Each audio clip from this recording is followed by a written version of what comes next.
Welcome back to Success with Steven. My name is Steven Smith. On this channel, we discuss all things financial literacy. Recently, I made an updated video about how to remove charge-offs from your credit report in 2026. And today, I'm going to be talking about a new dispute method that you can use after round 3. And this is something that I learned while actually becoming a data furnisher. We're tackling one of the most requested and most misunderstood topics in credit repair, and this is how to remove a charge-off from your credit report using Metro 2. And before we begin, let's clear something up immediately. Metro 2 is not law. Metro 2 is not a loophole. Metro 2 is not a secret phrase that magically forces deletions. Metro 2 is a data reporting format. It's a standardized language that lenders use when they send account data to the credit bureaus. So I'm sure you're thinking, if Metro 2 is just a reporting format, then why does everybody talk about it like it's some powerful credit repair weapon? That's because the Fair Credit Reporting Act requires that everything on your credit report be accurate, complete, and verifiable. So if the data being reported through Metro 2 creates contradictions or missing fields or impossible timelines or misleading account statuses, then you have the legal right to dispute it and force an investigation. So understand that Metro 2 is not the weapon. Accuracy requirements are the weapon, and that's going to be in the FCRA, which I've talked about so many times. And as long as that doesn't change, then your consumer rights don't change. And as long as that doesn't change, then my methods won't really change. But I'm gonna walk you through the entire process step by step so you understand how this actually works. And a quick disclaimer before we continue, this is educational content. I'm not a financial advisor. I'm not your attorney. This is not legal advice, and I'm not a credit repair specialist. The goal here is to teach you how to understand your rights and communicate effectively with the credit bureaus and furnishers to effectively remove charge-offs from your credit report. That is it. So without further ado, let's get right into the video. I'm going to begin by recapping what charge-offs are, but if you want to watch my previous video, I highly recommend. It'll have this video make a lot of sense and they build on each other. So if I haven't linked it already, I'm going to link it right here. Please watch my previous video about removing charge-offs in 2026. Now, a charge-off is an accounting action. It's not a forgiveness of debt. When a creditor charges off an account, they're saying they no longer expect to collect the debt through normal billing. It becomes a loss on their books. However, that debt does not disappear. It can still be collected. It can still be sold, settled, or even sued on. From a credit reporting standpoint, charge-offs are extremely damaging because they usually include long history of late payments followed by a major derogatory status, and that's why it drops your credit score so much. I know charge-offs can feel permanent to so many people. However, the most important thing to understand is that a charge-off is just a complex trade line. And when I say complex, I don't mean difficult to understand. I mean that it includes multiple dates, multiple balances, multiple status codes, and a detailed payment history. And the fact that it is a complex account actually works to your advantage. The more complex something is, the more opportunities there are for mistakes. And mistakes are where disputes live.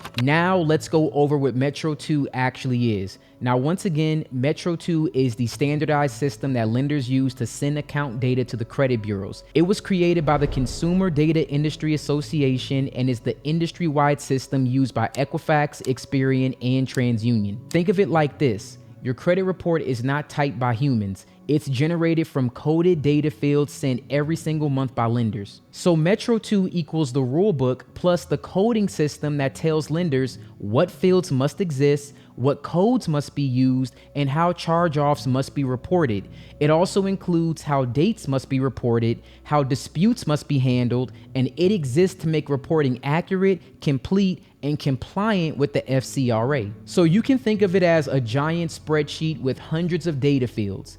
Every month, lenders send, they update, they include account statuses, balances, past due amounts, the date of first delinquency, payment history, and many other details. And what you're seeing on the screen right now, it's basically exactly how these fields are supposed to show up. By portfolio name, account type, the date open, highest balances, term frequency.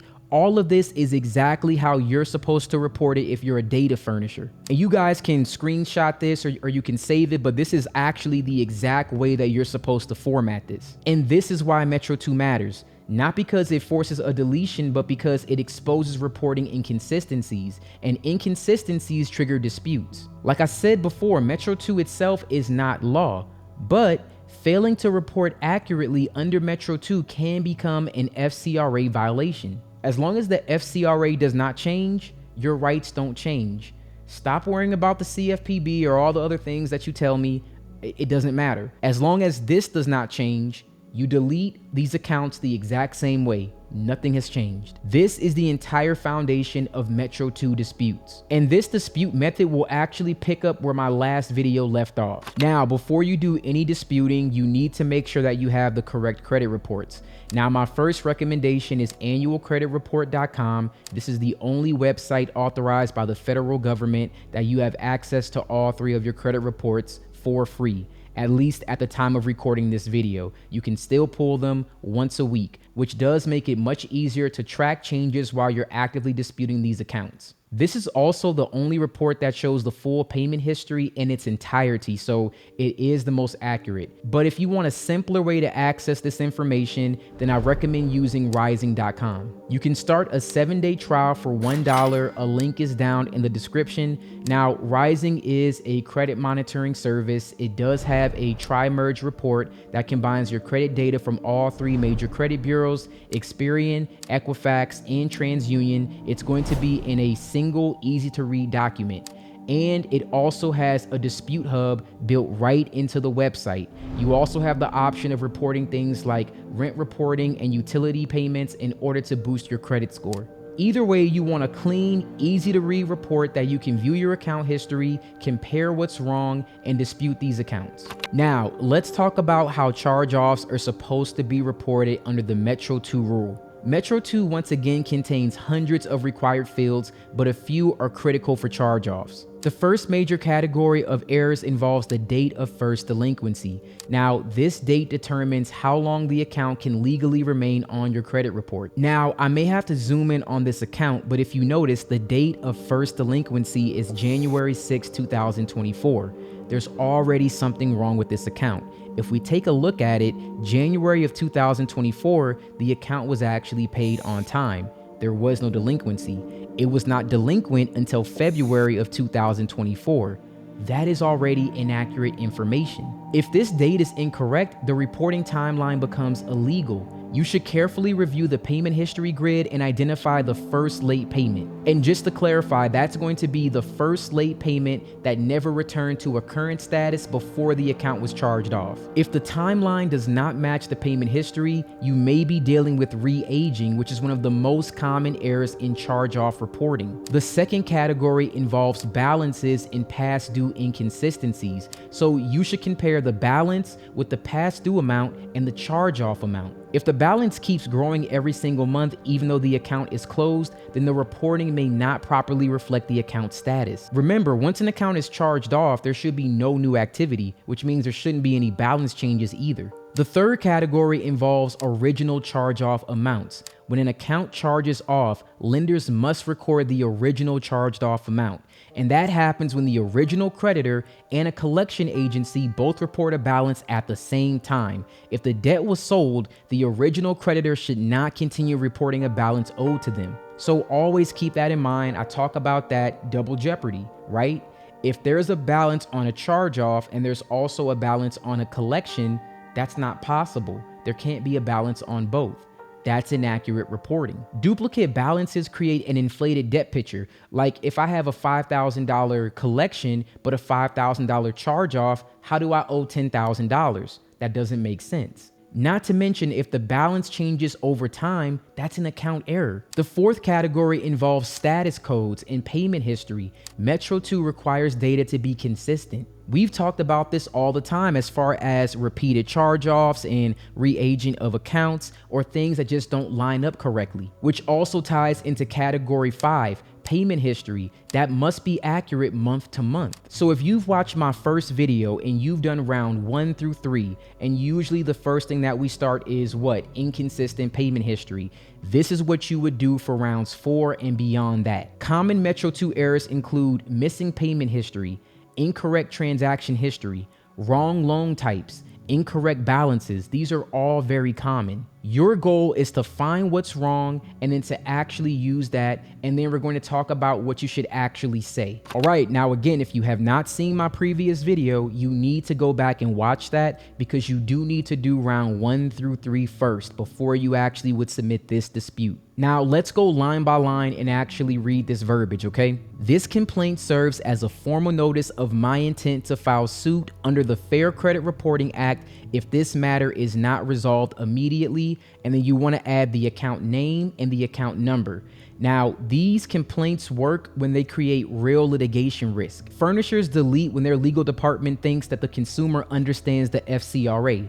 That's why this particular dispute is starting out like this. Not to mention that when you did round 1 through 3, there is a paper trail that shows negligence. That's the reason why you have to start with those first. Now, more than likely, this account isn't worth defending in court, which is why you need to complete at least 3 rounds first. This complaint would also signal that you understand the dispute process. All right, let's continue. I have disputed the above referenced account with the consumer reporting agencies on multiple occasions, despite receiving notice of these disputes through the automated consumer dispute verification, that is ACDV system. You have continued to verify and report inaccurate and inconsistent information. Now, let's talk about that for a second because now they know that you know the ACDV system even exists. So for clarification, the ACDV, the Automated Credit Dispute Verification System, this is an electronic form used by credit reporting agencies to notify lenders or data furnishers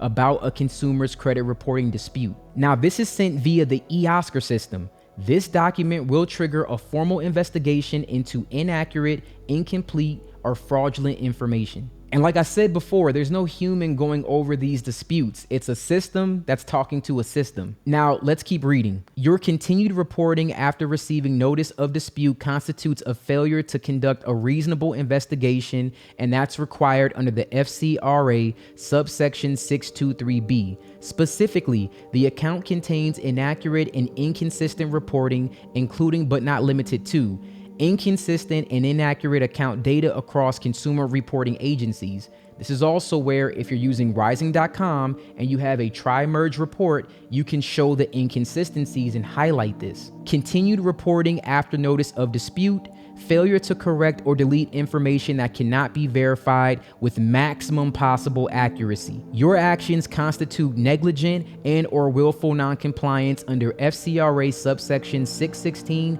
and 617.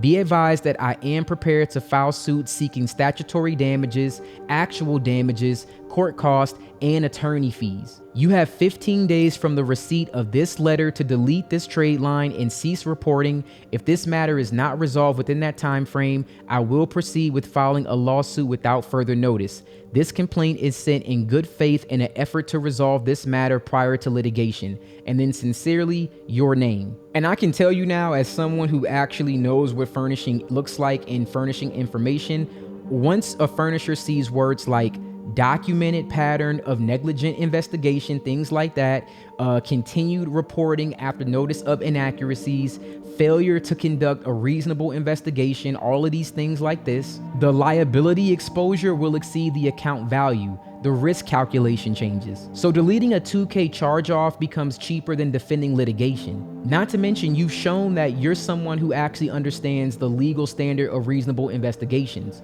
Like, you are showing that they are willfully non-compliant. And something like that usually will warrant a deletion, especially if they can't verify the information. Now, I do want to clarify something else. It is important to have realistic expectations when you're using verbiage, especially when you're talking about your intent to sue as part of your dispute process. Even when the letter is written well and sent at the right time, it does not automatically result in a deletion of every single charge off. This type of escalation tends to be more effective after a documented dispute history already exists, and when there are genuine reporting inaccuracies or investigation failures that have been involved. When all of those elements are present, this can be extremely powerful. Now, in practice, escalation disputes like this are commonly used by consumer attorneys or advanced credit repair firms because they increase legal risk for furnishers and often prompt faster resolutions, corrections, or deletions before a dispute turns into a formal litigation. So you need to understand that just sending this out and saying that your intent to sue does not automatically mean you will now get a deletion. You are building a case, all right? As long as you have a strong case with strong documentation, you can get the account deleted. You can have this more than likely warrant a deletion, along with all the other things that I've talked about in my previous videos about updating personal information, about removing anything that's verifiable, about changing addresses, things like that. You still need to do all of that. All of that will increase the likelihood that these accounts get deleted. All right. Now, I'm going to show you how you would submit this through the CFPB. I'll also show you how to put this into like a letter format and how to send that as well. All right, currently we are on Consumerfinance.gov. Now, I just want to address a few things here. Let's start by scrolling down and clicking on Start a New Complaint. This right here, this new Credit and Consumer Report Compliance Notice. Now, here's the thing, guys. If we've done 3 rounds, we have started to dispute this account, all right? If you've done 3 rounds, either through the CFPB or you've done it through a letter, you are compliant with the CFPB, all right? So right here, it says, this consumer compliant portal is designed to help consumers, including to resolve complaints against credit reporting agencies. Now it asks right here, have you submitted your dispute to a credit reporting agency more than 45 days ago, or is your dispute with them no longer pending? So if you have a dispute with the credit bureaus that is no longer pending, and you shouldn't send disputes while they're already active, you need to wait for them to close. And has it been more than 45 days ago since you did that? As long as all of that is true, which if you follow the process, it should be true, then yes, let's submit this, and you click on proceed. And then this is just basically saying when you must first dispute the complaint with the credit reporting agency. I mean, it doesn't matter. If you have to send a letter first, then do that. But you're already compliant. We're sending round number 4.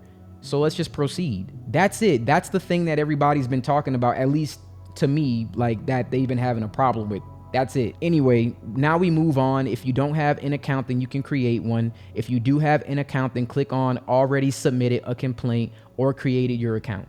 Now, when you first log in, you'll click on Start a New Complaint. It should be in the top right-hand corner. It should be blue. All right. Then you're going to look for credit reporting or other personal consumer report, credit reporting for the type of credit reporting product, and then you're going to click on Next. Then you'll move on to step number 2. For step number 2, what type of problem are you having?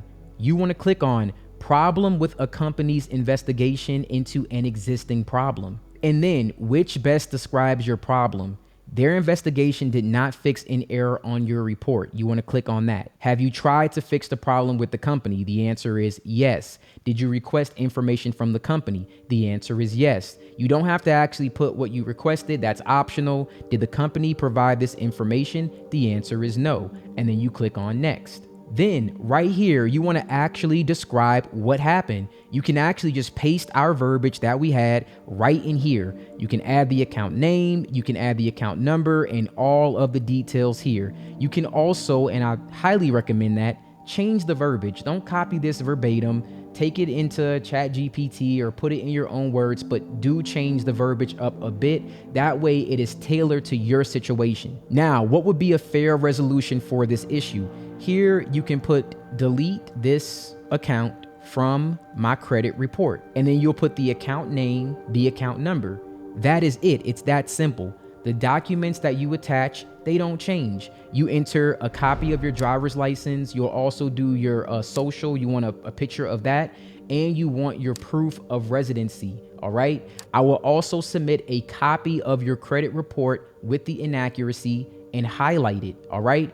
Only do one inaccuracy. Again, you don't want to use all your ammunition at one time. Pick one, and then you'll send this. So upload all those documents and then click on Next. Then you will type in the company that you're disputing with, whether it be Experian, TransUnion, or Equifax. Technically, you can add all 3 companies to this dispute right now. But here's the thing. If the inaccuracies are different, you'll want to submit this 3 different times. So if the payment history is wrong on Experian, you'll want to submit it for that. If the date of last delinquency is wrong on TransUnion, submit it separate for that, all right? If it's the same inaccuracy across all three bureaus, it's fine. You can do one picture with the same inaccuracy, and then you can select other companies. Like for example, we have Experian here. You'll check the social option, you'll check the date of birth option, you'll check the name option, you'll enter the last four of your social, you'll enter your date of birth here, and then you'll enter your name as it appears on your credit report, just like that. Do you want to complain about another company? If the dispute reason is the same, yes, you can do it all in the same place, all right? And then let's say you want to include TransUnion. You can do that here. Now, once you have found TransUnion, have you already tried to fix this problem with the company? Exact same thing. Did you request information from the company? Yes. What information did you request? That is also optional. And did the company provide that information? No. And then you add the exact same thing. Last four of the social, and then you'll add your date of birth as well as your name as it appears on your credit report. All right. And then so on and so forth. As long as the dispute reason is applicable to all three, then you can do this and it'll send to all three. It's just going to show all my information and the dispute reasons and everything else. So I'm not going to do that. I'm just going to stop right here. Okay. But you would review, confirm all the information is correct, and then you would submit. All right. Then that complaint will get sent to the bureaus. Now, if for whatever reason something is going on with the CFPB, with this current administration, they've been trying to dismantle the CFPB since last year. If it does happen and there is no CFPB, that is okay. Once again, the thing that actually empowers you to get information deleted or updated is the FCRA. That has not changed yet. Now, if that changes, we have a problem. But as long as that does not change, you still have your own consumer rights that can be upheld. All right. So let's actually go to a Google Doc, which will be available for everyone. I'll put it in the description below, and it's going to have a sample letter of the exact verbiage that I've shown you here today. All right. Now, this Google Doc will be available down in the description. As soon as you go to this doc, the first thing you need to do is go to File and then make a copy. If you try to edit the master copy, you will not be able to. I will never grant you access because it needs to be available for everyone. Go to File, go to Make a Copy. That is how you will get this. And it's fairly simple, guys. It's gonna say up here, attach a copy of your driver's license and proof of address and your social. This isn't magic verbiage. Like, you copying this verbatim will not help you any more than it will if you just change it slightly. All right. What will help you is if you actually did rounds 1 through 3, you built the case, and then you send this. There are actual inaccuracies that you can show, and you've done all the previous groundwork of eliminating any other verifiable information on your credit report. So there's a lot that goes into this. It's not just easy black and white. You just send it in a deletion. You need to do all the groundwork first. Now you will enter your first name, your last name, or as it appears on your credit report. You will enter your address, you will enter your social, you will enter your date of birth. Just type all that information in. You will then enter the credit bureau address. This can actually be deleted when you get a chance. I just added that there so you can know it for your context, but it's a letter. You know, you add where it's going, and you can easily Google TransUnion, PO Box, Experian, Equifax, and you change that here according to which bureau it's being sent to. Then you add the account number, you add the account name, you change up the verbiage, and you make it to where it actually pertains to your situation. All right. You sent 3 rounds. What happened? What didn't they update? Make it pertain to you. Then the only thing that I would say is get a copy scan of your driver's license, a copy scan of your social, and then you'll also want to add proof of residency, right? And the last thing that you'll put in this certified letter, you need all of this, just like on the CFPB. You need to get a printed copy of your report. Once again, it can be from rising.com. Highlight the inaccuracy to easily show exactly what you're disputing. Add that to this letter. So again, the letter should contain a copy of the credit report inaccuracy, your driver's license, a picture of your social, right? It should also contain your proof of residency, all right? All of that with this letter, send it certified mail, all right? That's all that you need to do. As long as you have taken all of those steps, you will be in a very good position to get a deletion. All right, I want to thank you guys so much for watching this video. If you have any questions, you can drop them in the comments below. I will be making future videos about removing charge-offs, but I'll probably be doing it on rising.com. In the future, at some point, I don't know when it's going to happen, but in the future, you will be able to send your disputes through rising.com. So more than likely when that does happen, I'll be showing you how to do that online. You'll no longer need the CFPB. You'll no longer need to send letters certified mail. You'll be able to do everything through that website. So I'm hoping that will update very soon so that you're able to submit these even more easily than before. Once again, thank you guys so much for watching this video, and you have a wonderful day.